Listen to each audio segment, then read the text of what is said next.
Hi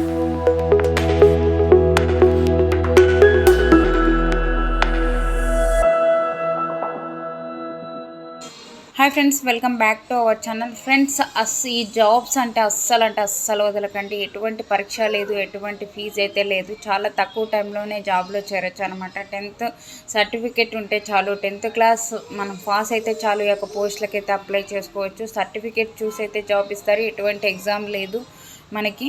కాబట్టి full details అయితే ఈ వీడియోలో ఎక్స్ప్లెయిన్ చేస్తాను. స్కిప్ చేయకుండా లాస్ట్ ఎండ్ వరకు అయితే వీడియో చూడండి. ఫ్రెండ్స్, ఈ యొక్క నోటిఫికేషన్ వచ్చేసి government of Andhra Pradesh medical education department నుంచి అయితే ఒక నోటిఫికేషన్ అయితే అఫీషియల్గా రిలీజ్ కావడం జరిగింది. ఈ యొక్క నోటిఫికేషన్కి ఏపీ తెలంగాణ ఇద్దరు అప్లై చేసుకోవచ్చు అనమాట. ఈ యొక్క నోటిఫికేషన్కి మనకి వేకెన్సీస్ చూసుకున్నట్లయితే ఇక్కడే ఇచ్చారు చూడండి. గవర్నమెంట్ జనరల్ హాస్పిటల్కి సంబంధించిన శ్రీకాకుళం లొకేషన్ సంబంధించి అయితే మనకి వేకెన్సీస్ అయితే ఉన్నాయి. ఇక్కడ చూసుకున్నట్లయితే మనకి స్పీచ్ థెరపిస్ట్కి సంబంధించి అయితే 2 అయితే వేకెన్సీస్ ఉన్నాయి. కాంట్రాక్ట్ బేస్ మీద అయితే మనకి రిక్రూట్మెంట్ అయితే చేస్తున్నారు. ఓకేనా. మనకి ఎస్సీ వాళ్ళకి 2, ఓసీ వాళ్ళకైతే 3 అయితే వేకెన్సీస్ ఉన్నాయి. ఇక్కడ వచ్చేసి మనకి 40,000 పైగానే మనకి శాలరీస్ అయితే పే చేస్తారనమాట. ఎంఎన్ఓస్ సంబంధించి అయితే 13 అయితే వేకెన్సీస్ ఉన్నాయి. అవుట్సోర్సింగ్ విధానంలో అయితే వేకెన్సీ మనకి రిక్రూట్మెంట్ అయితే చేస్తున్నారు. అన్ని కేటగిరీ వాళ్ళకి వేకెన్సీస్ ఉన్నాయి. ఏ కేటగిరీ వాళ్ళకి ఎన్ని వేకెన్సీస్ ఉన్నాయని ఇక నోటిఫికేషన్లోనే మనకి క్లియర్గా అయితే ఇవ్వడం జరిగింది. ఓన్లీ మేల్స్కి అయితే అప్లై చేసుకోవాలన్నమాట. ఎంఎన్ఓస్కి సంబంధించి మనకి 15,000 అయితే మనకి శాలరీస్ అయితే పే చేస్తారు. ఎఫ్ఎన్ఓస్కి సంబంధించి అయితే మనకి 8 అయితే వేకెన్సీస్ ఉన్నాయి. అవుట్సోర్సింగ్ విధానంలో అయితే మనకి రిక్రూట్మెంట్ చేస్తున్నారు. అన్ని కేటగిరీ వాళ్ళకి వేకెన్సీస్ ఉన్నాయి. ఓన్లీ ఫీమేల్స్ ఒకటైతే ఎలిజిబుల్ అనమాట. 15,000 అయితే మనకి శాలరీస్ అయితే ఇస్తారు. ఎంఎన్ఓస్కి సంబంధించి అయితే మనకి మేల్స్ అప్లై చేసుకోవాలి. ఎఫ్ఎన్ఓస్కి సంబంధించి అయితే ఫీమేల్స్ అయితే అప్లై చేసుకోవాలి అనమాట. నెక్స్ట్ వచ్చేసి ఇక్కడ చూసుకున్నట్లయితే గవర్నమెంట్ మెడికల్ కాలేజ్కి సంబంధించి వేకెన్సీస్ చూసుకున్నట్లయితే బుక్ బెరర్కి సంబంధించి అయితే 1 అయితే వేకెన్సీస్ ఉంది. అవుట్సోర్సింగ్ విధానంలో అయితే మనకి రిక్రూట్మెంట్ చేస్తున్నారు. బీసీఏ వాళ్ళకైతే వేకెన్సీస్ అయితే ఇవ్వడం జరిగింది. 15,000 అయితే మనకి శాలరీస్ అయితే ఇవ్వడం జరిగిందనమాట. కంప్యూటర్ ఆపరేటర్కి సంబంధించి ఒకటైతే వేకెన్సీస్ ఉన్నాయి. అవుట్సోర్సింగ్ రిక్రూట్మెంట్ విధానంలో అయితే మనకి చేస్తున్నారు. ఎస్టీ వాళ్ళకైతే వేకెన్సీస్ అయితే ఉంది. 18,500 అయితే మనకి శాలరీస్ అయితే పే చేస్తారు. ఎలక్ట్రీషియన్ గ్రేడ్ 2 విభాగంలో వచ్చేసి మనకి 1 అయితే వేకెన్సీస్ ఉంది. అవుట్సోర్సింగ్ విధానంలో వచ్చేసి మనకి రిక్రూట్మెంట్ అయితే చేస్తున్నారు. ఓసీ వాళ్ళకైతే మనకి వేకెన్సీస్ అయితే ఇవ్వడం జరుగుతుంది. శాలరీస్ వచ్చేసి మనకి 18,500 అయితే పే చేస్తారనమాట. నెక్స్ట్ ఇక్కడ చూసుకున్నట్లయితే గవర్నమెంట్ కాలేజ్ ఆఫ్ నర్సింగ్ విభాగంలో అయితే వేకెన్సీస్ అయితే ఇవ్వడం జరిగింది. ఇక్కడ చూసుకున్నట్లయితే పర్సనల్ అసిస్టెంట్కి సంబంధించి అయితే మనకి ఒకటైతే వేకెన్సీస్ ఉన్నాయి. అవుట్సోర్సింగ్ విధానంలో అయితే మనకి రిక్రూట్మెంట్ చేస్తున్నారు. ఓసీ వాళ్ళకైతే వేకెంట్ అయితే ఉంది. మనకి 18,500 అయితే పే చేస్తారనమాట. జూనియర్ అసిస్టెంట్కి సంబంధించి అయితే 2 అయితే వేకెన్సీస్ ఉన్నాయి. అవుట్సోర్సింగ్ విధానంలో అయితే రిక్రూట్మెంట్ చేస్తున్నారు. ఓసీ వాళ్ళకి 1, ఎస్సీ వాళ్ళకి 2 అయితే వేకెన్సీస్ ఉన్నాయి. మనకి ఇక్కడ శాలరీస్ వచ్చేసి 18,500 అయితే పే చేస్తారనమాట. కంప్యూటర్ ఆపరేటర్కి సంబంధించి అయితే 2 అయితే వేకెన్సీస్ ఉన్నాయి. అవుట్సోర్సింగ్ విధానంలో అయితే మనకి రిక్రూట్మెంట్ చూస్తున్నారు.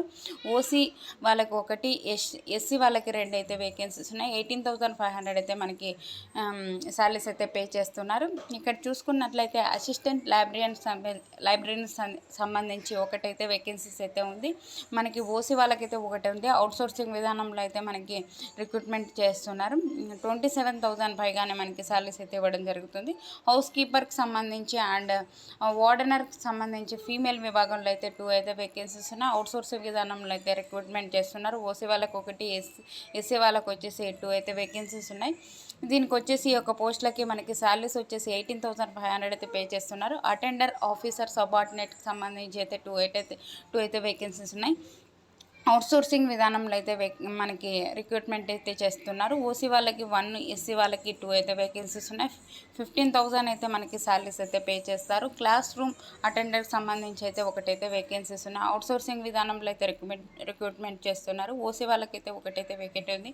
15,000 అయితే మనకి శాలరీస్ అయితే పే చేస్తారు. ఆయాకి సంబంధించి, ల్యాబ్ అటెండర్కి సంబంధించి, లైబ్రరీ అటెండర్కి సంబంధించి ఒకటైతే వేకెన్సీస్ ఉన్నాయి. అవుట్సోర్సింగ్ విధానంలో అయితే రిక్రూట్మెంట్ అయితే చేస్తున్నారనమాట. ఓసీ వాళ్ళకైతే వేకెంట్ అయితే ఉందన్నమాట. 15,000 అయితే మనకి శాలరీస్ అయితే పే చేస్తారనమాట. దీనికి సంబంధించి మనకి ఒక కాంట్రాక్ట్ బేస్ అయితే మనకి 2 అయితే వేకెన్సీస్ ఉన్నాయి. అవుట్సోర్సింగ్ విధానంలో అయితే 38 అయితే వేకెన్సీస్ ఉన్నాయి. టోటల్ వచ్చేసి 40 అయితే వేకెన్సీస్ సంబంధించి అయితే రిక్రూట్మెంట్ అయితే మనకి రిలీజ్ కావడం జరిగిందనమాట. ఇక్కడ సంబంధించి మనకి ఒక పోస్టులకు అప్లై చేసుకోవాలి అంటే ఎడ్యుకేషన్ క్వాలిఫికేషన్ చూసుకున్నట్లయితే బుక్ బేరర్ సంబంధించి ఒక పోస్ట్కి అప్లై చేసుకోవాలి అంటే 10th క్లాస్ పాస్ అయిన ప్రతి ఒక్కరూ అప్లై చేసుకోవచ్చు. ఎటువంటి ఎక్స్పీరియన్స్ అయితే లేదనమాట.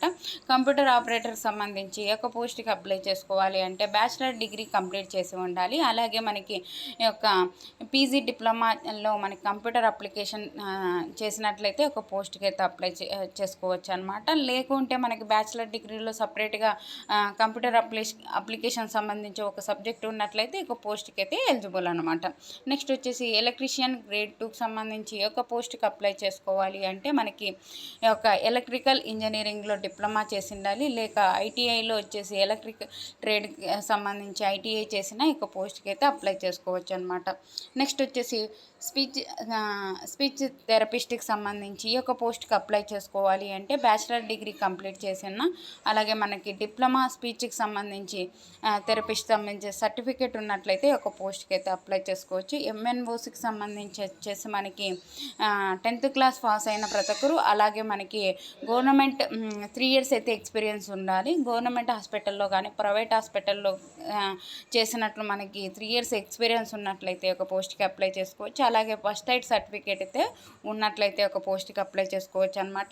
ఎంఎన్ఓసికి సంబంధించి ఎఫ్ఎన్ఓసికి సంబంధించి సేమ్ మనకి ఎడ్యుకేషన్ క్వాలిఫికేషన్ ఎక్స్పీరియన్స్ అయితే ఇచ్చారనమాట. ఈ యొక్క 2 పోస్టులకు సంబంధించి ఒక్కటే మనకి ఎక్స్పీరియన్స్ అయితే అడిగారు. మిగతా పోస్టులకు సంబంధించి అయితే ఎక్స్పీరియన్స్ అయితే అడగలేదు, మీరు గమనించాలి. పర్సనల్ అసిస్టెంట్కి సంబంధించి వచ్చేసి మనకి డిగ్రీ కంప్లీట్ చేసిన ప్రతి ఒక్కరు అప్లై చేసుకోవచ్చు అనమాట. అలాగే పీజీ డిప్లొమాలో కంప్యూటర్ అప్లికేషన్ ఉన్నట్లయితే ఈ యొక్క పోస్ట్కి అప్లై చేసుకోవచ్చు. లేక మనకి పీజీ డిప్లొమా లేకోకుండా డిగ్రీలో మనకి one of the subject computer application చదివిన ఈ యొక్క పోస్ట్కి అయితే అప్లై చేసుకోవచ్చు అనమాట. నెక్స్ట్ వచ్చేసి జూనియర్ అసిస్టెంట్కి సంబంధించి ఈ యొక్క పోస్ట్కి అప్లై చేసుకోవాలి అంటే మనకి ఒక డిగ్రీ క్వాలిఫికేషన్ ఉన్నట్లయితే ఒక పోస్ట్కి అయితే అప్లై చేసుకోవచ్చు. దీనికి కూడా సేమ్ అనమాట. పీజీ డిప్లొమాలో కంప్యూటర్ అప్లికేషన్ ఉండాలి. లేకుంటే డిగ్రీలో one of the subject computer application ఉన్న ఈ పోస్ట్కి అయితే అప్లై చేసుకోవచ్చు. అసిస్టెంట్ లైబ్రరీకి సంబంధించి వచ్చేసి ఈ యొక్క పోస్ట్కి వచ్చేసి మనకి ఆర్ట్స్ సైన్స్కి సంబంధించిన కామర్స్కి సంబంధించిన డిగ్రీ కంప్లీట్ చేసిన యొక్క పోస్ట్కి అయితే అప్లై చేసుకోవచ్చు అనమాట. నెక్స్ట్ వచ్చేసి హౌస్ కీపర్ వార్డెన్ ఫీమేల్ విభాగంలో వచ్చేసి ఈ యొక్క పోస్ట్కి అప్లై చేసుకోవాలి అంటే మనకి 10th ఫెయిల్ అయిన యొక్క పోస్టులకి అయితే అప్లై చేసుకోవచ్చు అనమాట. నెక్స్ట్ వచ్చేసి అటెండర్స్ ఆఫీస్ సబార్డినేట్కి సంబంధించి అలాగే మనకి క్లాస్ రూమ్ అటెండర్కి సంబంధించి ఆయాకి సంబంధించి ఈ యొక్క 3 పోస్టులకి అయితే మనకి ఎడ్యుకేషన్ క్వాలిఫికేషన్ ఎస్ఎస్సి పాస్ అయిన ప్రతి ఒక్కరు అప్లై చేసుకోవచ్చు. 10th క్లాస్ సర్టిఫికేట్ ఉంటే ఒక పోస్టులకి అయితే అప్లై చేసుకోవచ్చు. ల్యాబ్ అటెండర్కి సంబంధించి వచ్చేసి మనకి 10th క్లాస్ పాస్ అయిన ప్రతి ఒక్కరు అప్లై చేసుకోవచ్చు. మనకి ఈ యొక్క ల్యాబ్ అటెండర్కి సంబంధించిన మనకి కోర్స్ అయితే కంప్లీట్ చేసి ఉండాలి. నెక్స్ట్ వచ్చేసి లైబ్రరీ అటెండర్కి సంబంధించి ఈ యొక్క పోస్ట్కి అప్లై చేసుకోవాలంటే మనకి 10th క్లాస్ పాస్ అయిన ప్రతి ఒక్కరు యొక్క పోస్ట్కి అయితే అప్లై చేసుకోవచ్చు అనమాట. మనకి ఏజ్ లిమిట్ వచ్చేసి 18 నుంచి 42 years వరకు ఉన్న ప్రతి ఒక్కరు అప్లై చేసుకోవచ్చు. మనకి ఎస్సీ ఎస్టీ బీసీ ఈడబ్ల్యూఎస్ వాళ్ళకైతే ఏజ్ రిలాక్సేషన్స్ గురించి ఒక నోటిఫికేషన్లోనే మనకి క్లియర్గా అయితే ఇవ్వడం జరిగిందనమాట.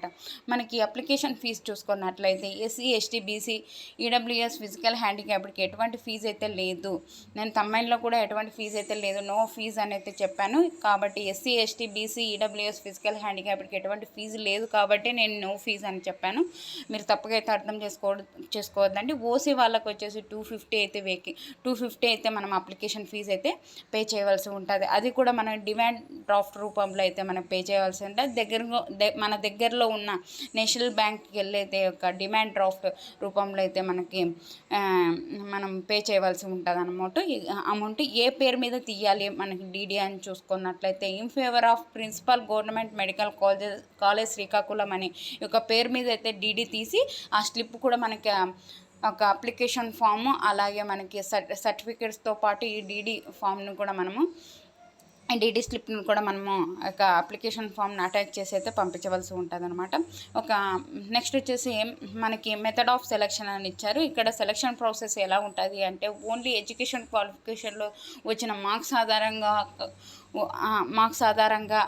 ఒకటే మనకి సెలక్షన్ ప్రాసెస్ అయితే ఉంటుంది అనమాట. టోటల్ వచ్చేసి మనకి 100 మార్క్స్కి అయితే సెలక్షన్ ప్రాసెస్ ఉంటుంది. మనకి 75% వెయిటేజ్తో అయితే ఎడ్యుకేషన్ క్వాలిఫికేషన్లో వచ్చిన మార్క్స్ ఆధారంగా అయితే మనకి 75% అయితే వెయిటేజ్ అయితే తీస్తారనమాట.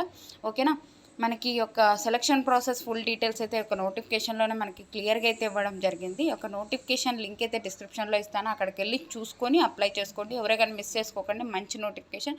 ఇక్కడ చూసుకున్నట్లయితే మనకి ఇక్కడ ఇంపార్టెంట్ డేట్ చూసుకున్నట్లయితే మనకి ఆన్లైన్ అప్లికేషన్ స్టార్టింగ్ డేట్ వచ్చేసి January 12 నుంచి స్టార్ట్ అయిపోయింది అనమాట. మనకి లాస్ట్ డేట్ వచ్చేసి మనకి 21 2024 అనమాట. మనకి చాలా తక్కువ అంటే తక్కువ టైం ఉంది, 20 వరకు అయితే ఉంది. ఈ మంత్ 20వ తేదీ వరకు అయితే ఉంది. ఆ లోపలైతే అప్లై చేసుకోకుండా వాళ్ళు అప్లై చేసుకోండి. ఎవరైనా కానీ మిస్ చేసుకోకండి. మీ ఫ్రెండ్స్ కానీ మీ రిలేటివ్స్ కానీ ఎవరైనా 10th క్లాస్ పాస్ అయ్యి ఇంట్లో ఉంటారు కదండి, వాళ్ళకైతే షేర్ చేయండి. వాళ్ళకి హెల్ప్ చేసినట్లయితారు మీరు. మనకి షార్ట్ లిస్ట్ ఎప్పుడు చేస్తారు అంటే 22nd నుంచి మనకి 29th వరకు అయితే చేస్తారని ఇచ్చారు. మెరిట్ లిస్ట్ వచ్చేసి మనకి మనకి January 30న మనకి మెరిట్ లిస్ట్ అయితే అఫీషియల్ వెబ్సైట్లో అయితే మనకి ఇస్తారని ఇచ్చారు. అలాగే మనకి ఒక ఫైనల్ మెరిట్ లిస్ట్ ఎప్పుడు ఇస్తారు అంటే 5th February అయితే మనకి ఇస్తారని ఇచ్చారు. వెరిఫికేషన్ డాక్యుమెంట్ వచ్చేసి మనకి 6th February అయితే ఉంటుందని ఇచ్చారు. ఈ యొక్క నోటిఫికేషన్ లింక్ అయితే డిస్క్రిప్షన్లో ఇస్తాను, అక్కడికి వెళ్ళి చూసుకొని అప్లై చేసుకోండి. అలాగే వాట్సాప్ లింక్ కూడా డిస్క్రిప్షన్లో ఇస్తాను, అందులో అయితే జాయిన్ అవ్వండి. ఓకేనా. ఈ యొక్క నోటిఫికేషన్ లింక్ ఎవరికైనా హెల్ప్ చేయండి, వాళ్ళకు కూడా షేర్ చేయండి. ఈ వీడియో నచ్చినట్లయితే కంపల్సరీగా లైక్ చేయండి, షేర్ చేయండి. థ్యాంక్ యూ అండి. Thank you for watching. Have a nice day.